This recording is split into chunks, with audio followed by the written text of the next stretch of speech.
Hello बच्चों, कैसे हैं?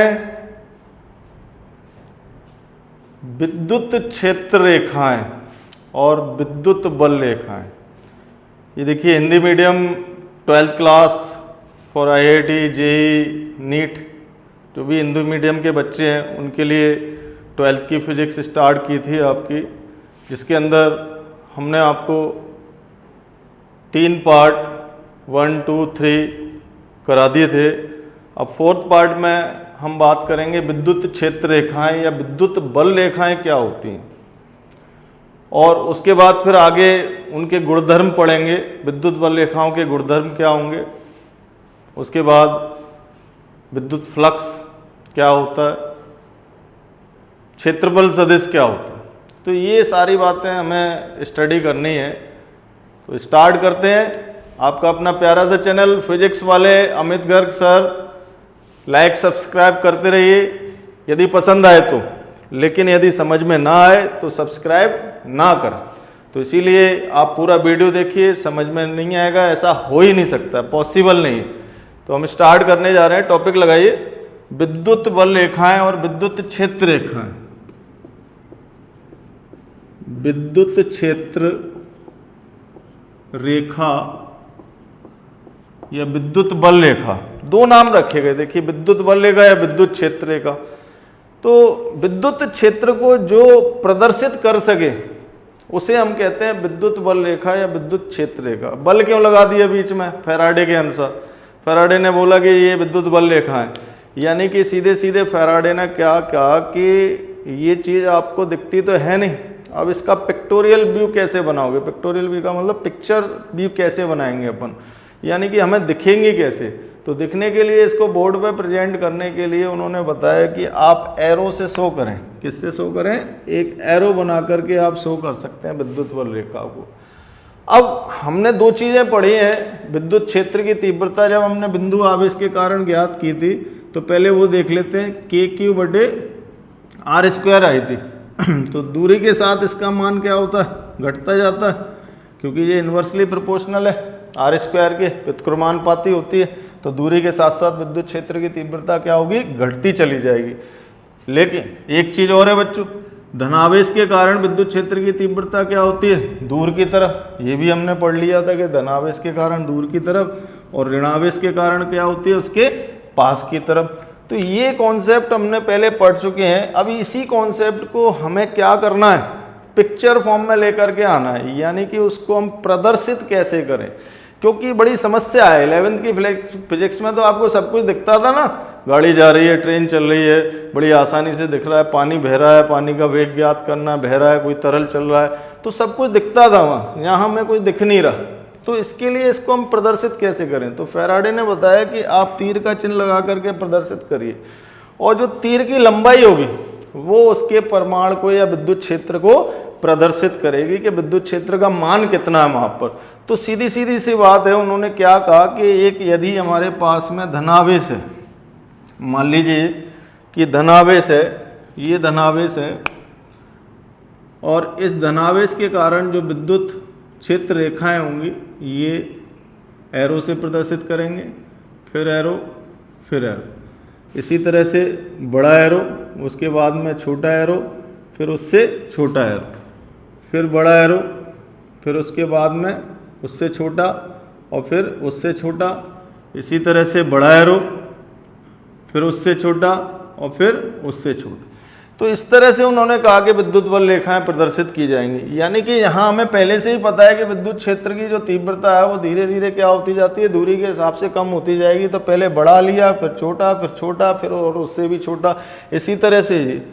अब विद्युत बल रेखा यदि ऋणावेश पर है तो कैसे प्रदर्शित करें? तो इसके लिए सीधे सीधे हमें पहले इसका कॉन्सेप्ट समझना पड़ेगा कि आखिर हम ऐसे ही क्यों बनाएं। तो वहाँ पर आकर के इसमें एक संशोधन हुआ। संशोधन में आकर के सीधे सीधे ये कह दिया गया कि प्लस आवेश के कारण आप ऐसे भी विद्युत क्षेत्र की तीव्रता को प्रदर्शित कर सकते हैं, यानी कि एक बार लाइन खींच करके और ऐसे एरो बना दीजिए। तो इस तरह से भी हम विद्युत क्षेत्र की तीव्रता को प्रदर्शित करते हैं, क्योंकि दूरी के साथ साथ तो वो घट रही है, हमें पता है।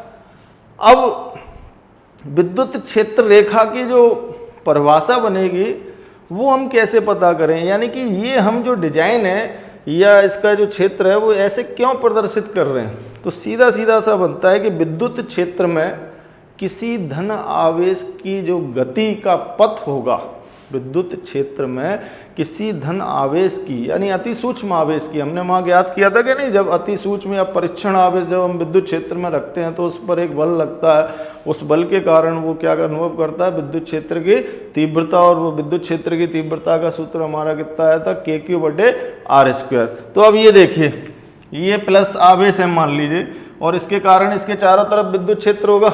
मान लीजिए कि हम यहाँ पर एक आवेश Q0 रखें, तो Q0 आवेश इसके कारण क्या होगा, प्रतिकर्षित होगा क्या नहीं, तो प्रतिकर्ष होते होगा तो ये कहाँ जाएगा, दूर भागेगा।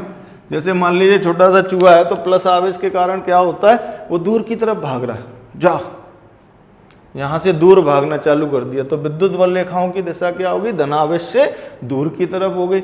अभी मान लीजिए कि यहाँ ऋणावेश के कारण विद्युत क्षेत्र उत्पन्न होता, तो ये Q0 आवेश को क्या करता, Q0 आवेश क्या करता है, यहाँ पर पास बुलाता, तो यहाँ से विद्युत बल रेखाओं की दिशा कहाँ हो गई, इस तरफ हो गई। तो सीधा सीधा सा कॉन्सेप्ट ये है कि किसी विद्युत क्षेत्र में परीक्षण धन आवेश की गति का पथ, पथ का मतलब उसका रास्ता, पथ क्या कहलाता है, विद्युत क्षेत्र रेखा कहलाता है। तो सीधा सीधा सा कॉन्सेप्ट निकल कर के आ गया, इसीलिए ये धनावेश से दूर की तरफ हो जाएंगे और ऋणावेश के पास की तरफ बनेंगे। अब हमने यहाँ पर एक बात आपको परिभाषा के तहत बता दी कि किसी विद्युत क्षेत्र में किसी परीक्षण धन आवेश की जो गति का पथ होगा वो विद्युत क्षेत्र रेखा कहलाएगा। अब हम इसके गुणधर्म की बात करें तो सारे गुणधर्म एक एक करके हम लिखते हैं। सबसे पहला, ये काल्पनिक वक्र और रेखाएं होती हैं, कैसी बन सकती हैं, काल्पनिक। पहली बात तो काल्पनिक दिख तो है नहीं रे, तो हम क्या मानेंगे बच्चों, काल्पनिक। सीधा सीधा सा कॉन्सेप्ट है। तो हेडिंग लगाइए आप, विद्युत बल रेखाओं के गुणधर्म या विद्युत क्षेत्र रेखाओं के, विद्युत क्षेत्र रेखाओं के गुण, विद्युत बल रेखाओं के गुण। तो गुण में हम देखते हैं नंबर एक पर आप क्या लगा सकते हैं, ये काल्पनिक वक्र व सीधी रेखाएं होती हैं, काल्पनिक वक्राकार व या सीधी, वक्राकार या सीधी रेखा होगी। कैसी होगी, सीधी रेखा। पहली चीज तो ये वक्राकार भी बन सकती हैं और सीधी भी बन सकती हैं, यानी कि इस तरह से भी हो सकती हैं और वक्र भी बन सकती है। निर्भर करता है कि वहां पर विद्युत क्षेत्र किस प्रकार का है और आवेश कैसे उससे प्रभावित हो रहा है, कौन सा आवेश, परीक्षण आवेश किस तरह से प्रभावित हो रहा है। नंबर 2 पर हम बात करें कि विद्युत क्षेत्र के किसी बिंदु पर, विद्युत क्षेत्र के किसी बिंदु पर खींची गई स्पर्श रेखा उस बिंदु पर विद्युत क्षेत्र की दिशा को प्रदर्शित करती है। यानी कि विद्युत क्षेत्र के किसी बिंदु पर खींची गई स्पर्श रेखा, मान लीजिए कि ये विद्युत क्षेत्र है, इसके इस बिंदु पर खींची गई स्पर्श रेखा, यदि हम इस पर स्पर्श रेखा खींचें तो ये किसको प्रदर्शित करेगी, विद्युत क्षेत्र की दिशा को। मान लीजिए यहाँ खींचा जाए तो ये यहाँ पर विद्युत क्षेत्र होगा, इधर खींचें अपन तो इधर विद्युत क्षेत्र होगा। अब यदि मान लो सीधी बल रेखा है या सीधी विद्युत रेखा है इस तरह से, तो इस पर तो हमें हर एक बिंदु पर वही चीज़ मिलेगी, एक ही डायरेक्शन, क्योंकि ये सीधी है। इस पर स्पर्श रेखा और उसकी दिशा कैसी रहेगी, समान रहेगी। तो यहीं से कॉन्सेप्ट निकल करके आ जाता है हमारा। नंबर 3 पर हम क्या लिखेंगे कि समान विद्युत क्षेत्र, समान विद्युत क्षेत्र या एक समान विद्युत क्षेत्र, समान विद्युत क्षेत्र समांतर रेखाओं द्वारा, समांतर रेखाओं द्वारा प्रदर्शित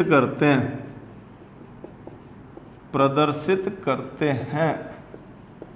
ठीक है जी। इसका मतलब सीधा सीधा अब हमारे समझ में आ गया कि एक समान विद्युत क्षेत्र को हम समांतर रेखाएं द्वारा प्रदर्शित करेंगे। तो ये आपको हमेशा ध्यान रखना है, क्योंकि समांतर रेखाएं जब बनी है समांतर और समान दूरी पर होनी चाहिए, ये आपको ध्यान रखना है। ये देखिए एक खींच ली हमने, ये दूसरी समांतर, तीसरी समांतर, चौथी समांतर। तो ये हमारे आ गया एक समान विद्युत क्षेत्र। ये किसको प्रदर्शित कर रहा है? एक समान विद्युत क्षेत्र। और यदि विद्युत क्षेत्र में परिवर्तन है तो वो कैसी होंगी? वक्राकार होंगी। वक्राकार इस तरह से, कहीं पर विद्युत क्षेत्र अलग और कहीं पर अलग। दूसरी विद्युत बल रेखाएं, अभी हम 4 नंबर की बात करें तो 4 नंबर पर हम क्या लिखेंगे? विद्युत बल रेखाएं धनावेश से प्रारंभ होती हैं और ऋणावेश पर समाप्त हो जाती हैं। विद्युत बल रेखाएं धनावेश से प्रारंभ होकर ऋणावेश पर खत्म हो जाती हैं। ये हम ऐसे लिखें, विद्युत बल रेखाएं, विद्युत बल रेखाएं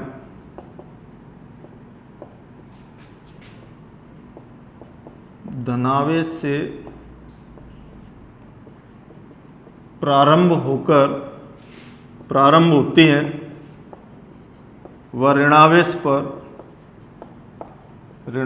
पर समाप्त हो जाती हैं,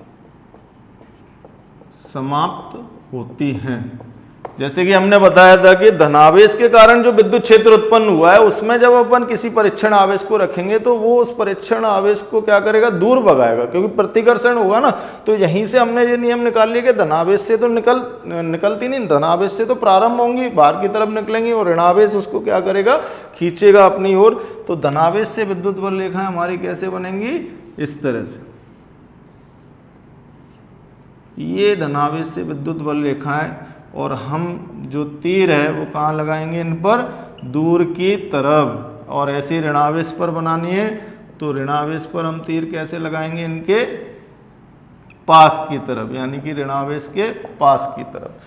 अब ये देखिए कि ये हमेशा पृष्ठ के लंबवत होती हैं, यानी कि जब भी विद्युत बल रेखाएं निकलेंगी तो वो कैसी होंगी? पृष्ठ के लंबवत। तो अगला हम ये लिख लेते हैं कि विद्युत बल रेखाएं हमेशा कैसी होंगी? पृष्ठ के लंबवत।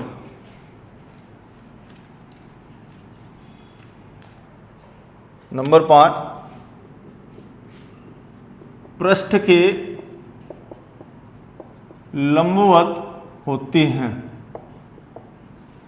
पृष्ठ के लंबवत होती हैं, हमेशा इस पृष्ठ के लंबवत। ये देखिए जैसे कि धनावेश है, ये गोलीय पृष्ठ है, तो गोलीय पृष्ठ के कारण कहाँ से निकलेंगी? उसकी त्रिज्या से।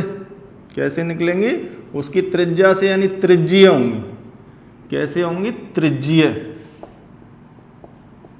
त्रिज्यीय निकलेंगी बिल्कुल, यानी कि उसकी त्रिज्या से होकर के 90 डिग्री का कोण जब भी बनेगा जब केंद्र से निकलेंगी, तो उसी हिसाब से ये कैसी होंगी?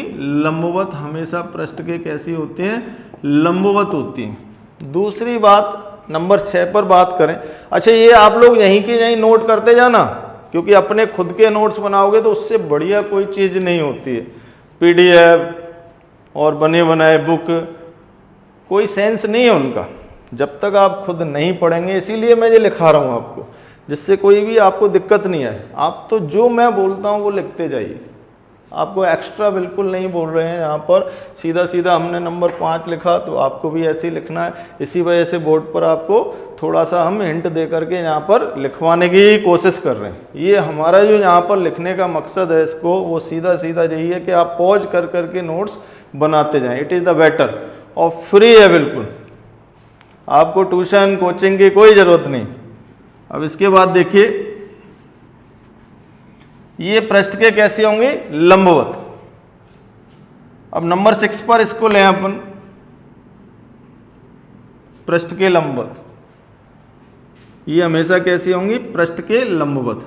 तो अब लिखेंगे विद्युत बल रेखाएं, विद्युत बल रेखाएं समानुपाती होती हैं आवेश के परिमाण के। विद्युत बल रेखाओं की संख्या हमेशा आवेश के परिमाण के समानुपाती होगी। विद्युत बल रेखाओं की संख्या किसके समानुपाती होगी? आवेश के परिमाण के समानुपाती होगी। ये बहुत इंपॉर्टेंट है, बोर्ड में आ जाता है कई बार, बोर्ड में कई बार आ चुका है कि एक आवेश मान लीजिए Q है, ये Q आवेश मान लिया, दूसरा आवेश हमने कितना मान लिया? 2Q, तीसरा आवेश हमने कितना मान लिया? 3Q। ठीक है जी। मान लीजिए कि इसके कारण 2 विद्युत बल रेखाएं बनती हैं, तो इसके कारण कितनी बननी चाहिए? 4 विद्युत बल रेखाएं निकलनी चाहिए, और इसके कारण फिर उसी सममितता में 6 विद्युत बल रेखाएं निकलेंगी। ये आपको बहुत अच्छी तरह से डिटेल में ध्यान रखना है कि ये परमाणु के समानुपाती होती है, जितना आवेश का परमाणु होगा उससे उतनी ही विद्युत बल रेखाएं निकलेंगी। धनावेश है तो निकाल दीजिए, और यदि ये ऋणावेश होता तो अंदर की तरफ आ जाती। तो धन से खिंच खिंच खिंच हमने बाहर की लाइन खींच दी, तो सीधा सीधा सब बन गया। अब विद्युत बल रेखाएं हमेशा कैसी निकलती हैं? सममितता होती है इनमें। क्या होगी? सममितता। नंबर 6 पर हम बात करें, ये सममित होती है, यानी सिमेट्रिक। इनका जो पाथ होगा वो सिमेट्रिक पाथ होगा, यानी सममित होती है, सममित होती हैं। आप लोग लिख सकते हैं विद्युत बल रेखाएं कैसी होती हैं? सममित होती हैं। सममित का मतलब मैं आपको समझाता हूँ। यदि आपको 2 विद्युत बल रेखाएं खींचनी है किसी गोलीय पृष्ठ पर, मान लीजिए कि गोलीय पृष्ठ आवेश Q ये दिया हुआ है, इस पर 2 विद्युत बल रेखाएं खींचनी है, ध्यान रखना। तो 2 विद्युत बल रेखाएं यहाँ पर कितने का कोण बनेगा? पूरा 360 डिग्री का। 360 डिग्री का है तो 2 आपको क्या पार्टीशन हो जाएंगे? 180 डिग्री पर बनानी। कितने पर बनानी है? 180 डिग्री पर। मान लीजिए कि हमें 4 खींचनी है, जैसे कि इस केस में था, तो ये प्लस Q आवेश आ गया। तो हमें क्या करना है? यहाँ पर 90 डिग्री पर 4 विद्युत बल रेखाएं खींचेंगे। अभी मान लीजिए कि 6 खींचनी, तो उसी हिसाब से 360 में 6 का डिवाइड लगा करके निकालोगे, कितना आएगा? 60 डिग्री। बिल्कुल ठीक। तो 60 डिग्री पर हम क्या करेंगे? 6 विद्युत बल रेखाएं खींच देंगे, क्योंकि 60 × 6 कितना होता है? 36, यानी 360 डिग्री। 360 डिग्री का कोण जब ही बनेगा। तो इस चीज़ का विशेष ध्यान रखना होता है। कई बच्चे क्या करते हैं, नंबर इसी वजह से तो कम आ जाते हैं बोर्ड के अंदर। अभी हमने क्या कहा कि विद्युत बल रेखाएं बना दीजिए, आपने क्या किया? रफली लाइन खींच करके बना दी। तो ऐसे मार्क्स नहीं देता एग्जामिनर। सीधा सीधा सा कॉन्सेप्ट है, बच्चे को पता होना चाहिए कि ये सिमेट्रिक होती है। स्ट्रेट लाइन बनानी है तो स्ट्रेट लाइन ही बनेगी। आप टेढ़ी मेढ़ी क्यों बना रहे हो उनको? और टेढ़ी मेढ़ी के बावजूद आपने सिमेट्री का ध्यान ही नहीं रखा। 6 बननी है तो 6 के बीच के कोण कितने होने चाहिए? कोण भी नाप लेते हैं कि बीच में कितने कोण बना के गया ये बेवकूफ़। तो उस हिसाब से जब भी सवाल आसान आता है बोर्ड के अंदर, तो वहाँ हमें ध्यान रखना पड़ता है अच्छी तरह से। आसान सवाल के अंदर ही होता है। अभी जैसे कि इसमें कई बार सवाल आ चुके हैं कि 2 आवेश, मान लीजिए इस तरह से 2 आवेश दिए थे एक बार।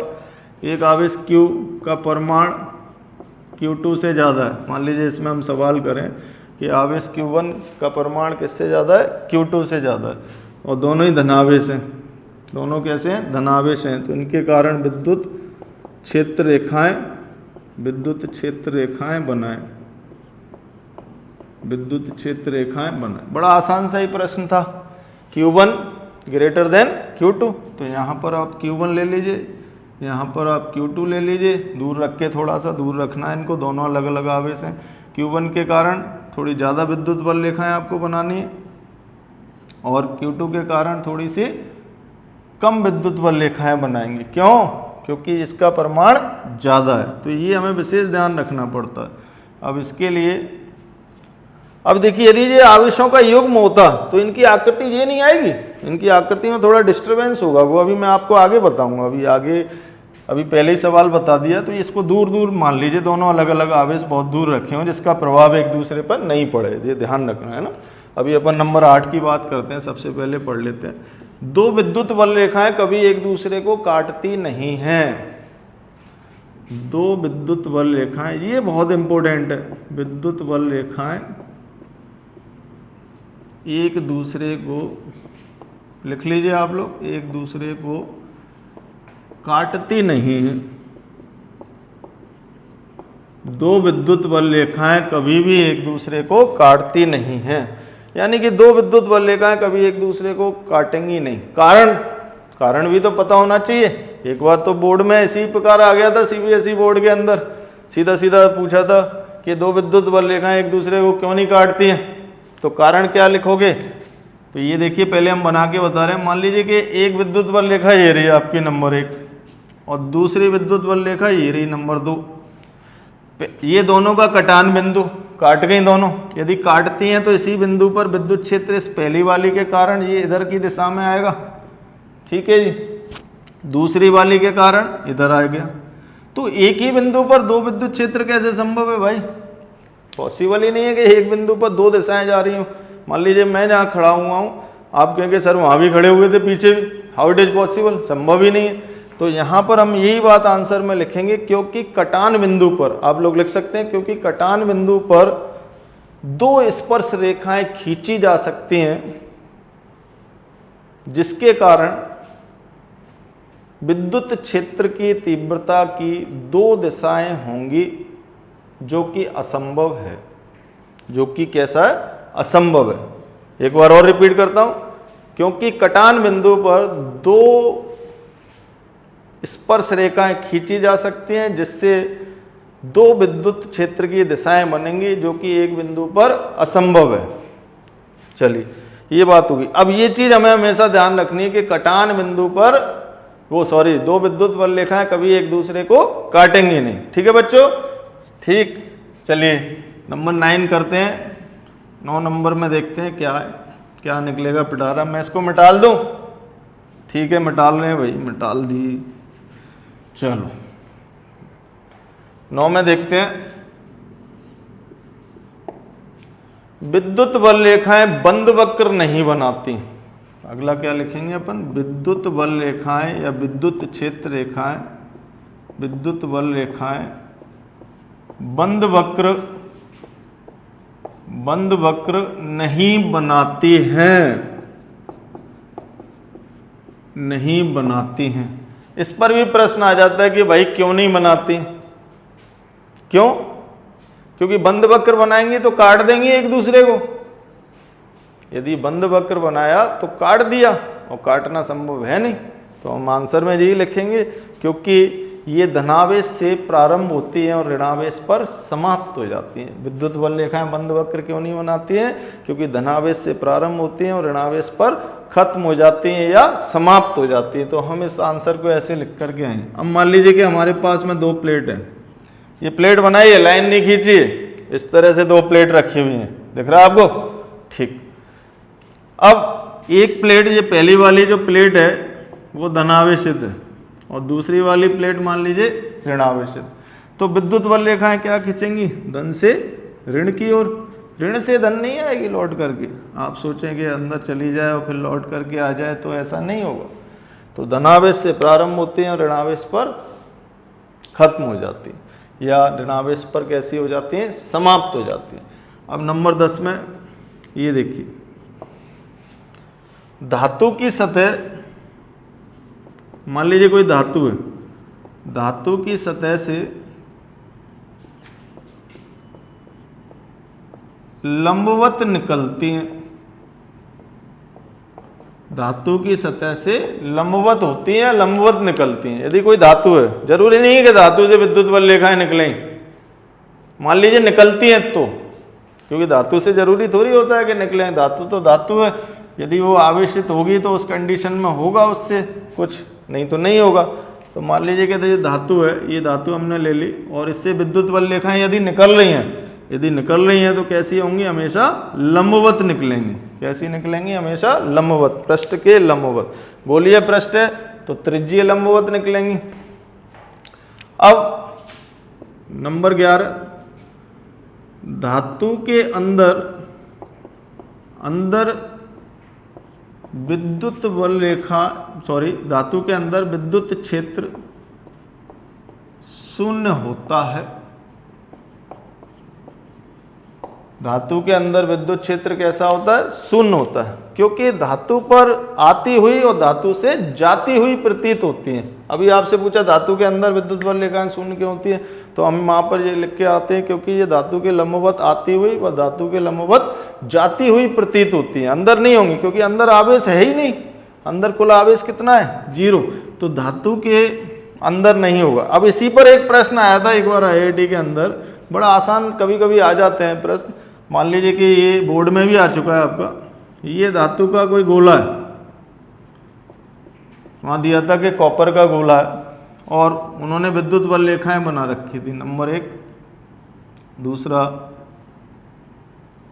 ये नंबर 2, और ये थी तीसरी, और चौथा ऑप्शन बाहर का था, ये नंबर 4। तो निम्न में से कौन सी विद्युत बल रेखा संभव है? निम्न में कौन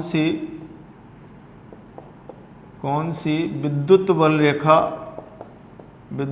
रेखा होगी, इनमें से कौन सी विद्युत बल रेखा होगी वो बताना था आपको।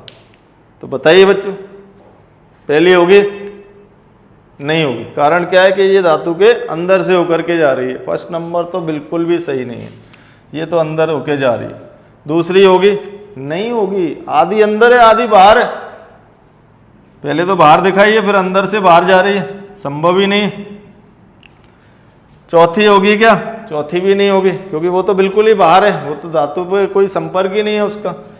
ये थर्ड नंबर, ये देखिए ये लंबवत तो आपतित हो रही है, लंबवत तो आती हुई दिख रही है, केंद्र से ही तो नापेंगे कौन 90 डिग्री का, और लंबवत जाती हुई दिख रही है। तो यहाँ पर कौन सा आएगा अपना थर्ड नंबर। थर्ड नंबर की क्या होगी विद्युत बल रेखा? कैसी होगी? लंबवत आती हुई और लंबवत जाती हुई प्रतीत होगी। आप लोग नोट करिए फटाफट, अगला करते हैं फिर। नोट करो बच्चों।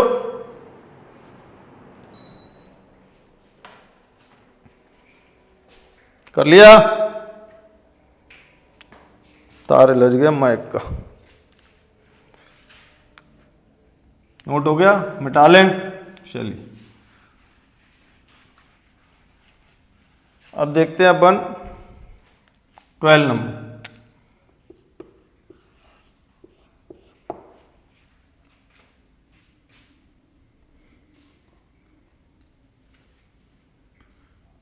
यहां विद्युत क्षेत्र जिस स्थान पर, ऐसे लिखिए, जिस स्थान पर विद्युत बल रेखाएं सघन होती हैं वहां विद्युत क्षेत्र अधिक होता है।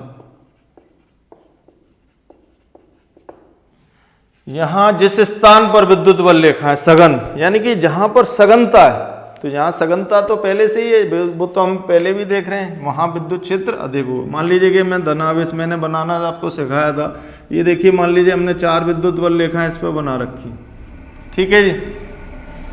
4 में ये यहाँ पर यदि देखें हम पास में, ये कोई बिंदु ए है और इधर देखें बिंदु बी है, तो इस बिंदु P पर ये पास दिख रही हैं आपको, यहाँ से कैसी होंगी? दूर हो जाएंगी। तो बिंदु B पर विद्युत क्षेत्र कम होगा बिंदु A की अपेक्षा, तो हम यहाँ पर क्या लिख सकते हैं? EA बड़ा होगा किससे? EB से। या और भी आपको क्लियरिटी और ले लेते हैं, मान लीजिए कि हमारे पास में इस तरह से विद्युत क्षेत्र लग रहा है, ये विद्युत बल रेखाएं निकल रही, आपसे पूछा कि इस A बिंदु पर और बिंदु B पर विद्युत क्षेत्र की तीव्रताएं कैसी होंगी? तो बिंदु A पर विद्युत क्षेत्र ज़्यादा होगा, बिंदु B पर विद्युत क्षेत्र कम होगा। तो सीधा सा हमने कॉन्सेप्ट निकाल दिया कि जब पास में, यानी कि जैसे कि फैराडे ने बोला था, फैराडे का यही था, या हम सूत्र से भी निकाल सकते हैं KQ/R² से, कि जैसे जैसे हम दूर जाते जाएंगे विद्युत क्षेत्र की तीव्रता कम होती जाएगी, और पास में क्या होती हैं? ये सघन होती हैं, यानी कि पास होंगी और दूरी के हिसाब से ये क्या होती जाएंगी? दूर बढ़ती जाएंगी। अब 13 नंबर पर बात करते हैं। 13 नंबर में हम क्या लिखें? 13 नंबर में हम सीधे लिखते हैं कि जब 2 आवेश कैसे हों? समान प्रकृति के हों, तो वो एक दूसरे को प्रतिकर्षित करेंगे, वो भी विद्युत बल रेखाओं के कारण ही। तो समान प्रकृति के आवेश क्या करेंगे? एक दूसरे को प्रतिकर्षित करेंगे, और इनकी जो बल रेखाएं होंगी वो कैसी होंगी? दूर हटने की स्थिति में होंगी, यानी कि एक ऐसा खिंचाव उत्पन्न करेंगे लंबाई के लंबवत कि वो विद्युत बल रेखाएं कैसी होंगी? दूर हटने की कोशिश करेंगी। तो अगला 13 नंबर हम वही लिखते हैं कि समान प्रकृति के आवेश एक दूसरे को प्रतिकर्षित करते हैं और असमान प्रकृति के आवेश एक दूसरे को आकर्षित करते हैं। तो यहाँ पर ये देखिए 14 नंबर में लिख लीजिए आप लोग, समान प्रकृति के आवेशों के कारण विद्युत बल रेखाएं लंबाई के लंबवत दूर हटने का प्रयास करती हैं। समान प्रकृति के आवेश के कारण विद्युत बल रेखाएं लंबाई के लंबवत दूर हटने का प्रयास करती हैं। ठीक, ये देखिए आप समझिए इसको, जैसे कि एक धनावेश है और दूसरा भी हमने क्या ले लिया? एक धनावेश ले लिया। अब इसकी हम विद्युत बल रेखाएं बनाते हैं। ये विद्युत बल रेखाएं आप बना लीजिए, मान लीजिए, थोड़ा सा और ले लेता हूँ मैं इसको। ये मैंने इसकी विद्युत बल रेखाएं इतनी 4 बना ली, एक दो और बना ली। 60-60 के अंग बनानी चाहिए थी तो हम और बना लेते हैं 2। चलिए अब ठीक है, 45 के पे हो गई। अब इतनी मैं इसकी बना रहा हूँ जरा।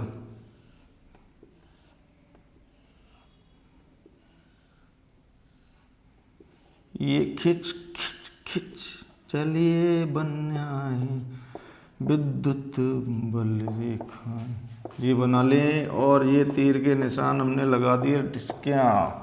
अब ये देखो, अब आपकी क्लियरली समझ में आ जाएगा कि ऐसा क्यों हो रहा। प्रतिकर्षण होने से होगा क्या, देखते हैं। तो यहाँ पर एक चीज़ देखिए कि यदि ये आगे बढ़ जाए, ये आगे बढ़ जाए और इसको भी मैं आगे बढ़ा दूं, तो ये क्या होगा, एक दूसरे को प्रतिकर्षित कर देंगे, एक दूसरे को काट देंगी। तो इनमें प्रतिकर्षण होना चाहिए। क्या होना चाहिए, प्रतिकर्षण। तो प्रतिकर्षण होने से ये क्या होगी, अब थोड़ा सा अपना रास्ता बदल देगी। ये रास्ता इसने ऐसे कर दिया और इसने अपना रास्ता ऐसे कर दिया। ये विद्युत बल रेखा प्रतिकर्षित है। ये दोनों सीधे डायरेक्ट आ रही हैं,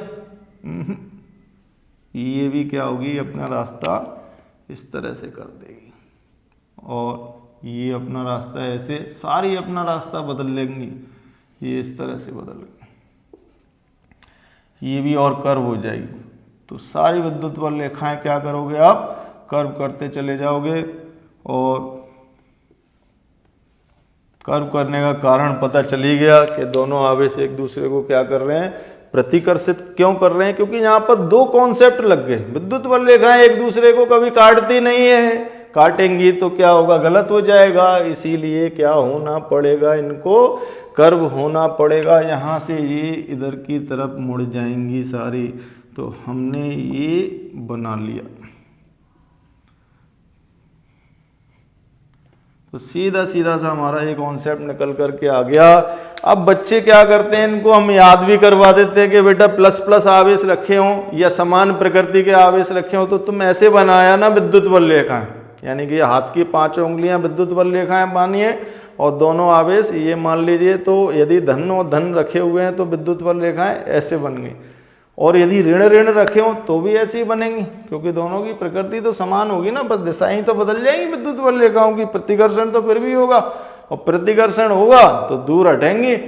प्रतिकर्षण क्यों करना पड़ेगा, क्योंकि एक दूसरे को ये काटती नहीं है तो दूर हटेगी वहां से। तो वहां से अपना रास्ता बदल के कैसी हो जाएगी, कर्व। कर्व का मतलब थोड़ी सी वक्राकार बनेगी।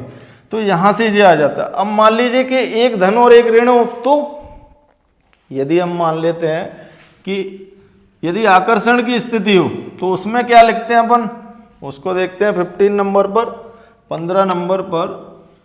ये देखिए, यदि विद्युत बल रेखाएं लंबाई के अनुदिश सिकुड़ने का प्रयास करती हैं तो दोनों आवेशों में क्या होगा, आकर्षण होगा। यदि विद्युत बल रेखाएं लंबाई के अनुदिश सिकुड़ने का प्रयास करती हैं, लिख लीजिए आप लोग, यदि विद्युत बल रेखाएं लंबाई के अनुदिश सिकुड़ने का प्रयास करती हैं तो दोनों आवेशों में क्या होगा, आकर्षण होगा। कैसे, देखिए ये भी बड़ा इंटरेस्टिंग है। एक प्लस ले लिया, एक माइनस ले लिया। बहुत ज़्यादा मज़ा आता है फिजिक्स पढ़ने में, कई बच्चों को बोरिंग लगता है, लेकिन थोड़ा यदि आप डीपली समझें तो बड़ा अच्छा लगेगा। तो ये देखिए आपका प्यारा सा चैनल जो कि चल रहा है, हम लगातार वीडियो आपके लिए भेजते चले जाएंगे और आप अच्छी तरह से उनको पढ़ते रहिए। बहुत अच्छी तरह से पढ़िए, अच्छे बच्चों की तरह से, आपके सभी में काम में आएंगे, चाहे वो IIT हो, JEE, नीट, बेसिक कॉन्सेप्ट पूरा। उसके बाद हम न्यूमेरिकल की सीरीज भी अलग से स्टार्ट करने वाले हैं, और इसके साथ साथ भी आपको जो क्वेश्चंस आते हैं वो बताते चले जा रहे हैं। तो यदि प्लस और माइनस दिया हो तो वही केस बना करके देखें जरा, थोड़ा ज़्यादा समझ में आ जाएगा हमारे। अभी हमने क्या कहा कि यदि दोनों आवेश कैसे हों, विपरीत प्रकृति के हों, तो विद्युत बल रेखाएं क्या करती हैं, लंबाई के अनुदिश सिकुड़ने का प्रयास करती हैं, सिकुड़ती हैं। क्यों भैया, देखते हैं। मान लीजिए कि इसके कारण विद्युत बल रेखाएं ये रही और इसके कारण ये बना ली हमने, दोनों के कारण विद्युत बल रेखाएं ये बनी। तो अब ये देखो कि ये विद्युत बल रेखा की दिशा क्या होगी, धनावेश से दूर की तरफ, धनावेश से दूर की तरफ लगा दीजिए और ऋणावेश के पास की तरफ।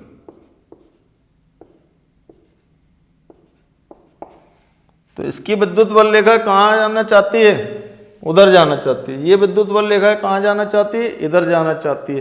तो ये इधर भागेगी, ये तो विद्युत बल रेखा इधर जा रही है और धनावेश के कारण किधर जा रही है? इधर जा रही है। तो इनकी जो स्थिति होगी उस कंडीशन में क्या होगा? ये दूर जा रही है तो भाई ये अपना रास्ता बदलेगी, क्योंकि क्या होगा? कटने से डर है ना, कटनी नहीं चाहिए। क्या नहीं होनी चाहिए? कटनी नहीं होनी। तो ये इसने अपना रास्ता बदल लिया और इसका भी हल्का सा कर्व आ जाएगा इसी की तरफ, क्योंकि ये इधर जा रही थी और ये इधर जा रही थी, तो अपना रास्ता इस तरह से ये बदल देंगे। तो विद्युत बल रेखाएं ऐसी बन गई और इसका भी रास्ता टर्न, सारे रास्ते अपने बदल देंगी और बदल करके एक दूसरे के सामने आ जाएंगी। ठीक किस तरह से आ जाएंगी बच्चों? एक दूसरे के सामने। तो हमारी जो विद्युत बल रेखा है वो चित्र के अनुसार आपको सीधे सीधे कॉन्सेप्ट दिख रहा है कि एक दूसरे के सामने होती चली जाएंगी, यानी कि ये पोजीशन निकल करके आ जाएगी।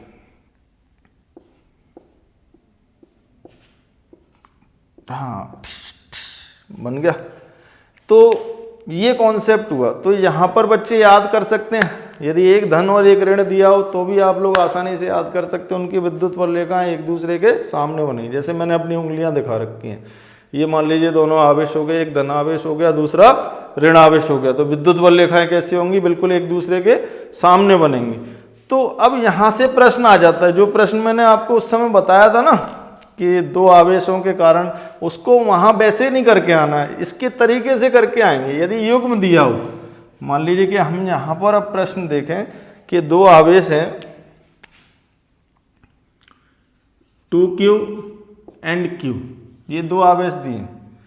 इस युग्म के कारण, इस युग्म लिख लीजिए प्रश्न के कारण विद्युत बल रेखाएं, विद्युत बल रेखाएं बनाए। तो बनाइए जरा विद्युत बल रेखाएं, बनाओ फटाफट से पॉज करके। बनाइए किस तरह की बन रही।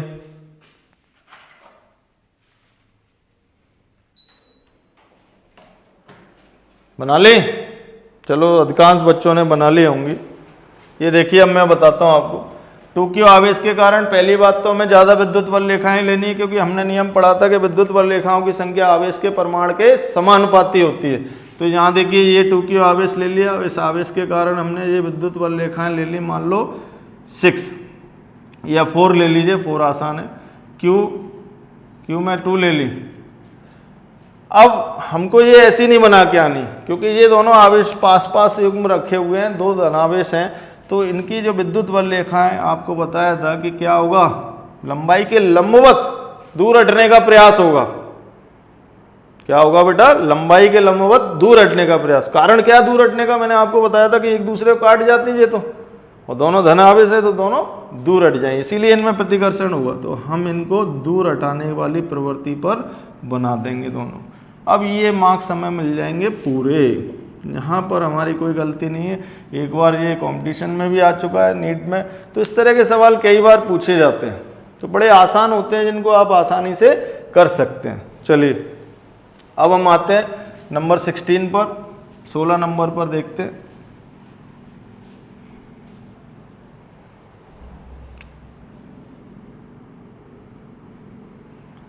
सोलह नंबर में लिखो, इकाई पृष्ठ से निकलने वाली कुल विद्युत बल रेखाओं की संख्या विद्युत क्षेत्र की तीव्रता के बराबर होती है। यानी कि किसी स्थान से इकाई क्षेत्रफल से उसके एकांक क्षेत्रफल से, ध्यान रखना, एकांक क्षेत्रफल से गुजरने वाली विद्युत बल रेखाओं की संख्या को हम क्या कह सकते हैं? विद्युत क्षेत्र की तीव्रता से प्रदर्शित कर सकते हैं। तो विद्युत क्षेत्र की तीव्रता यहीं पर आ जाती है हमारी। तो सीधा सीधा सा ये हमने आपको 14, 15, 16 इसके गुणधर्म बताए हैं, और इन गुणधर्मों को आप अच्छी तरह से यदि समझेंगे, पढ़ेंगे, तो आपका कोई भी क्वेश्चन यहाँ से हटेगा नहीं। बहुत क्वेश्चन आते हैं इस पर, चाहे IIT हो, चाहे JEE हो, चाहे आपका 12th बोर्ड हो। बहुत आसान होते हैं, बहुत सिस्टमेटिक बनाने पड़ते हैं, कहीं कोई दिक्कत की बात नहीं किसी बच्चे को। सीधा सीधा सा आप मान लीजिए कि आपके लिए एक प्रश्न ये दे दिया जाए कि ये दो आवेश हैं, इनके कारण विद्युत बल रेखाओं पहचानिए सही है या गलत है। ये अभी प्रश्न आया था, ये एक आवेश दे दिया, दूसरा आवेश ये अलग रखा हुआ है, ये तो ए और ये क्वेश्चन है बी।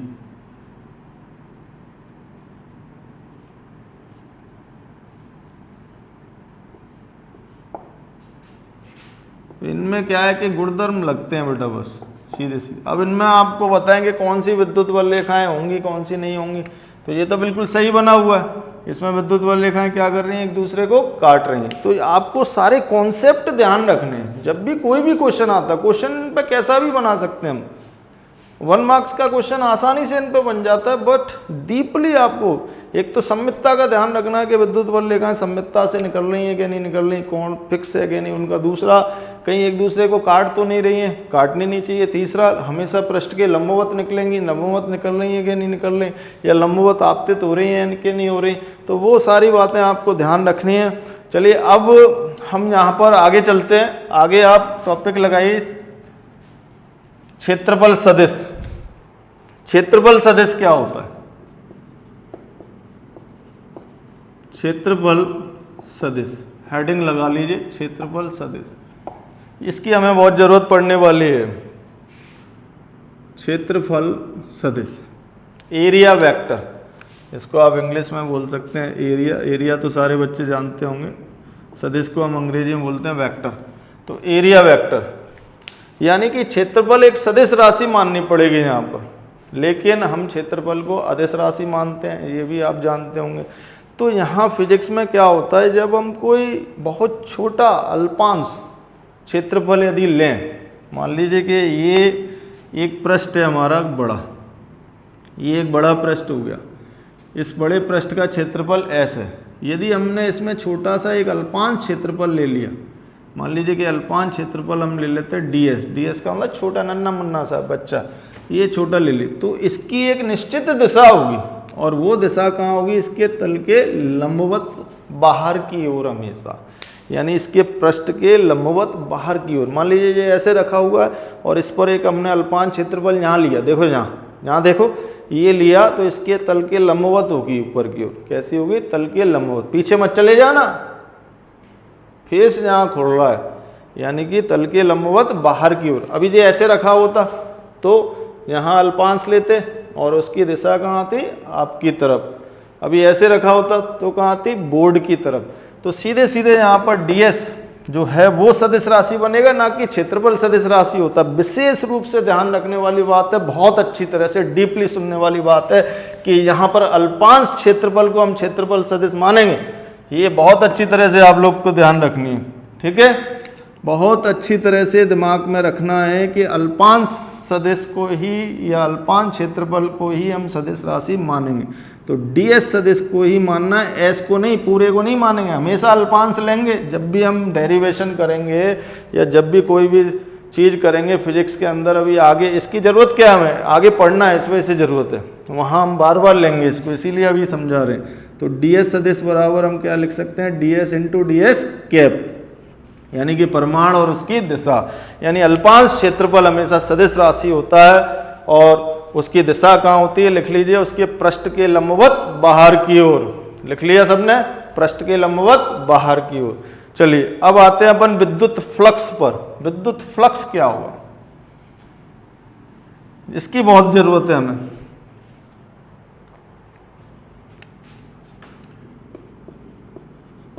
विद्युत फ्लक्स हेडिंग लगाइए आप, विद्युत flux, electric flux, electric flux.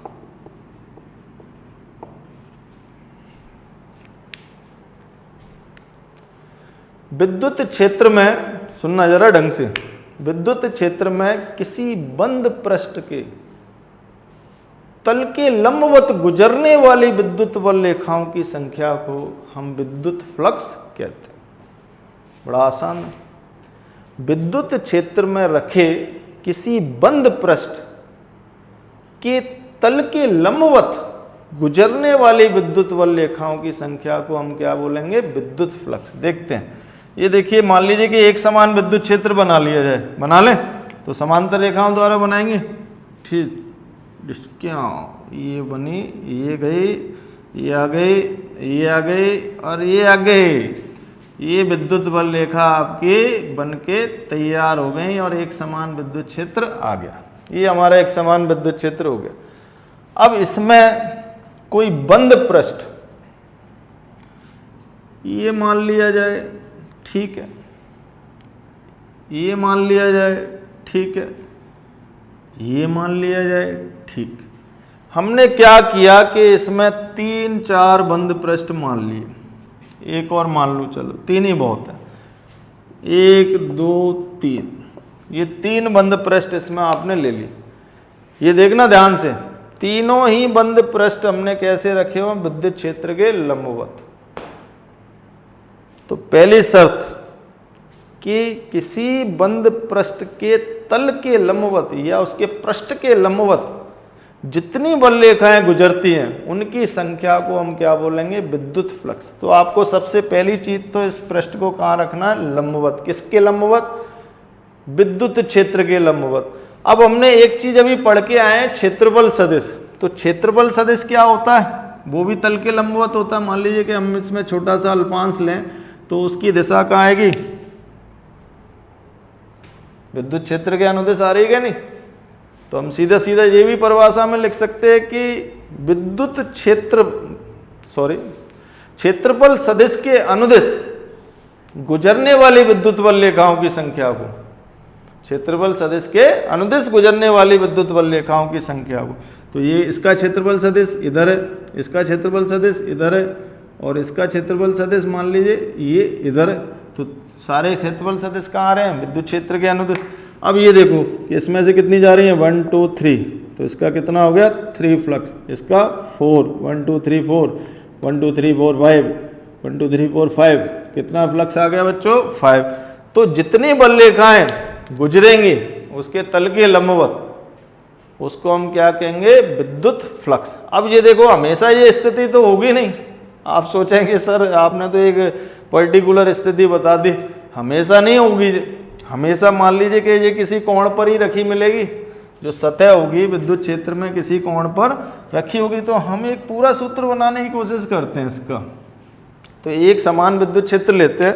देखिए, माना कि एक समान विद्युत क्षेत्र हमने ये ले लिया, समांतर बल रेखाएं बना लो जैसे मैं बना रहा हूँ फटाफट से। ये बन गई मेरी, तो बना ली सब, आप भी बना लीजिए। ये विद्युत बल रेखा हमने समांतर बना ली। अब इसमें एक पृष्ठ को मैं इस तरह से ले रहा हूँ, ये पृष्ठ मैंने इसमें रख दिया है। पृष्ठ का क्षेत्रफल S है, लेकिन ये पृष्ठ कैसा रखा हुआ है? विद्युत क्षेत्र के लंबवत नहीं रखा हुआ है। लंबवत होता तो ऐसे रखा जाता, ये हमने क्या किया? टेढ़ा रखा। तो अब हमें क्षेत्रफल सदिश से सारी गणना करनी पड़ेगी। इस पर एक अल्पांश लेंगे हम, ये मान लीजिए कि अल्पांश ds सदिश ले लिया। उस अल्पांश की दिशा कहाँ होगी? उसके तल के लंबवत। इसका तल इधर जा रहा, ये देखो तल ऐसे रखा, तो ये दिशा सामने की तरफ, तो ये तल के लंबवत। ये कितना आ गया हमारा? ds सदिश, क्योंकि अल्पांश ds है तो ds सदिश। अब ये जो ds सदिश है यानी कि क्षेत्रफल सदिश, ध्यान रखना, क्षेत्रफल सदिश इससे कितना कोण बना रहा? मान लो थीटा। किससे? विद्युत क्षेत्र की तीव्रता से। तो विद्युत फ्लक्स की परिभाषा क्या कहती है? परिभाषा ये कहती है कि क्षेत्रफल सदिश के अनुदिश निकलने वाली विद्युत बल रेखाओं की संख्या को हम क्या कहते हैं? विद्युत फ्लक्स कहते हैं। तो क्षेत्रफल सदिश के अनुदिश, यानी कि अब क्षेत्रफल सदिश के अनुदिश विद्युत क्षेत्र हमें देखना पड़ेगा कितना है। तो ये देखिए, ये तो ऐसे जा रही है। अब ऐसे कैसे लेके जाएं इसको? तो ऐसे विद्युत क्षेत्र को ले जाओ, क्या दिक्कत आ रही है? थीटा तो है ही है, तो यहाँ क्या बन जाएगा? Cos theta. तो यहाँ पर अपन सीधे सीधे क्या लिख सकते हैं? ई कॉस थीटा, यानी कि यहाँ पर विद्युत क्षेत्र कितना पॉसिबल है? E cos theta. तो ई कॉस थीटा जाएगा, तो इससे निर्गत जो फ्लक्स होगा, किससे? छोटे से अल्पांश से। इस अल्पांश से जो निर्गत फ्लक्स होगा उसको मैं क्या मान लूँगा? d phi. d फाई बराबर कितना आ जाएगा? ई कॉस थीटा गुणा ds, E cos theta into ds। ठीक है, तो परिभाषा क्या बन गई कि डी फाई बराबर हम लिख सकते हैं E d s cos theta. D phi बराबर हम क्या लिख सकते हैं, E d s cos theta. अब ई सदिश राशि है, डी एस सदिश राशि है, अल्पांश क्षेत्रफल आपको बता दिया। दोनों सदिश राशियों के गुणनफल में cos थीटा आ रहा है, इसका मतलब क्या है, ये अदिश गुणनफल। अदिश गुणनफल में ही ऐसा होता था, 11वीं क्लास में पढ़ा था। हो सकता है कुछ बच्चे भूल गए हो, क्योंकि 11वीं के नाम पे तो हम गजनी बन जाते हैं ना, गजनी था ना, भूल जाता था, तो 11वीं को बच्चे भूल जाते हैं। तो ध्यान रखिए कि दो सदिशों का अदिश गुणनफल में आता है cos थीटा। तो डी फाई बराबर कितना आ जाएगा, ई सदिश डॉट ds सदिश। अब ये अदिश गुणनफल हो गया। अब इस पृष्ठ से निकलने वाला संपूर्ण फ्लक्स, कुल फ्लक्स निकालना चाहें आप, कुल फ्लक्स कितना होगा, तो वो आ जाएगा फाई बराबर बंद समाकलन या पृष्ठीय समाकलन, पृष्ठीय समाकलन डी फाई यानी ई सदिश डॉट ds सदिश। तो किसी बंद पृष्ठ का पृष्ठीय समाकलन विद्युत क्षेत्र और क्षेत्रफल सदिश का किसके बराबर होगा, फ्लक्स के बराबर होगा। तो हम यहां से ये बात भी लिख सकते हैं कि विद्युत क्षेत्र और क्षेत्रफल सदिश का अदिश गुणनफल किसके बराबर होता है, फ्लक्स के बराबर होता है। ये हम ये भी लिख सकते हैं कि विद्युत क्षेत्र का पृष्ठीय समाकलन, बंद पृष्ठीय समाकलन विद्युत फ्लक्स के बराबर होता है। नोट करिए बच्चों, बहुत ज्यादा इंपॉर्टेंट चीज है, फटाफट से नोट करिए 1 सेकंड के अंदर।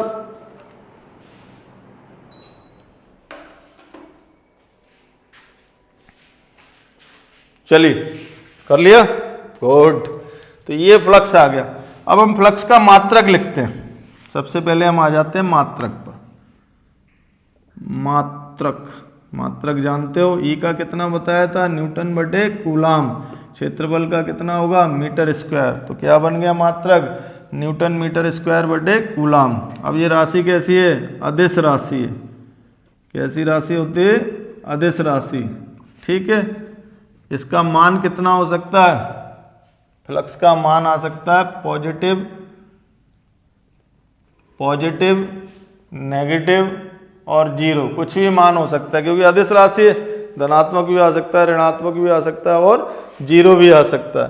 तो ये चीजें आपको पता होना चाहिए। कब धनात्मक होगा, कब जीरो होगा, पृष्ठ पर निर्भर करता है। तो वो भी चीज लिख लेते हैं अपन।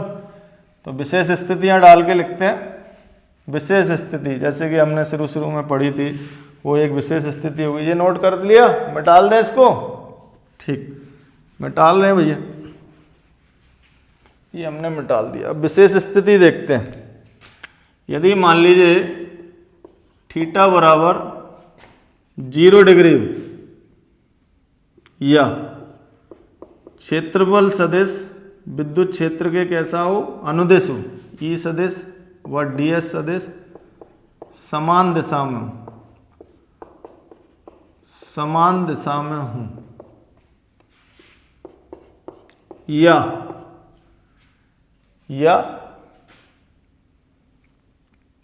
पृष्ठ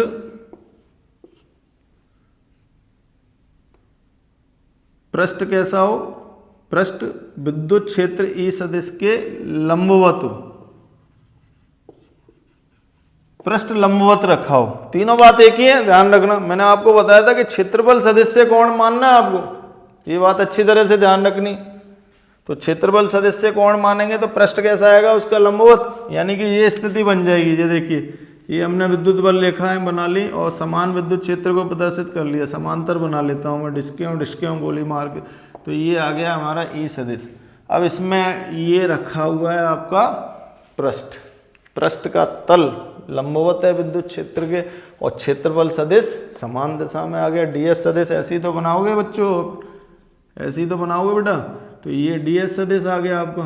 थीटा बराबर कितना रहा, 0 डिग्री।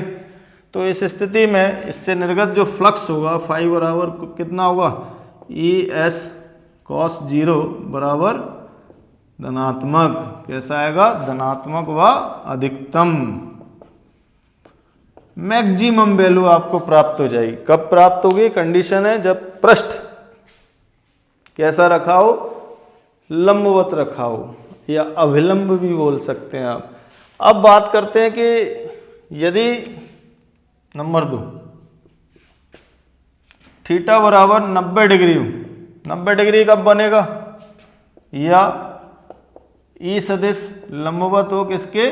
डीएस सदिश के, यानी कि क्षेत्रफल सदिश और विद्युत क्षेत्र लंबवत हो, या पृष्ठ ई सदिश के अनुदिश हो, ई सदिश के अनुदिश हो। पृष्ठ कहाँ पर हो? ई सदिश के ही अनुदिश बनाओ, यानी कि इस तरह की कंडीशन बनेगी। ये थोड़ा सा मैं मिटाल रहा हूँ, मिटाल के बनाऊंगा। मिटाल दूँ? आपने नोट कर लिया? ठीक। ये मान लीजिए कि हमने विद्युत बल रेखाएं फिर बना ली, बहुत विद्युत बल रेखाएं बना रहे हैं आज, समांतर समांतर लाइन खींच रहे हैं, ठसा ठस, ये विद्युत बल रेखाएं बन गई। अब इसमें पृष्ठ रखा हुआ आपका इस तरह से, विद्युत क्षेत्र के अनुदिश, ऐसे विद्युत बल रेखाएं आ रही हैं, ऐसे ही पृष्ठ रख दिया हमने, ऐसे विद्युत बल रेखाएं, ऐसे ही पृष्ठ लगा दिया। अब इस पर अल्पांश क्षेत्रफल लोगे, ये रहा विद्युत क्षेत्र डीएस सदिश आ गया आपका। दोनों कैसे गए? थीटा बराबर 90 डिग्री पर हो गया। फ्लक्स फाई बराबर कितना आ जाएगा? ई एस कॉस 90, यानी कि 0। कॉस 90 का तो मान जानते हो आप लोग, 0 होता है, इसीलिए 0 कर दिया हमने। तो इस स्थिति में कोई फ्लक्स नहीं गुजरेगा। यदि विद्युत बल रेखाओं के अनुदिश ही पृष्ठ रख दिया जाए तो कोई फ्लक्स नहीं निकलेगा, विद्युत फ्लक्स होगा ही नहीं। अब मान लीजिए कि तीसरा केस आसान है। यदि थीटा बराबर 180 डिग्री हो, 180 डिग्री का मतलब जो फेस पहले वहां खुल रहा था ना विद्युत क्षेत्र के अनुदिश, अब उल्टा खुले, तो जो फ्लक्स आएगा फाई बराबर वो कैसा आएगा आपका? ऋणात्मक आएगा। क्यों? क्योंकि ई एस कॉस 180 लगाओगे आप, और कॉस 180 का मान कितना होता है? -1, तो ये आ जाएगा -ES। तो इस तरह से देखिए फ्लक्स का मान धनात्मक, ऋणात्मक, शून्य कुछ भी हो सकता है, अदिश राशि है। तो बच्चों आपसे मेरा कहना यही है, आप बहुत अच्छी तरह से पढ़िए और हमारे चैनल को लाइक सब्सक्राइब करते रहिए यदि आपको समझ में आता है तो। ये विशेष ध्यान रखना, पूरा वीडियो देखने के बाद ही करना, वरना बिल्कुल मत करना। अच्छी तरह से आप वीडियो को देखें और उसको समझें, उसके बाद में सारी चीज़ें करेंगे। तो बाय बच्चों, नेक्स्ट लेक्चर में फिर मिलेंगे।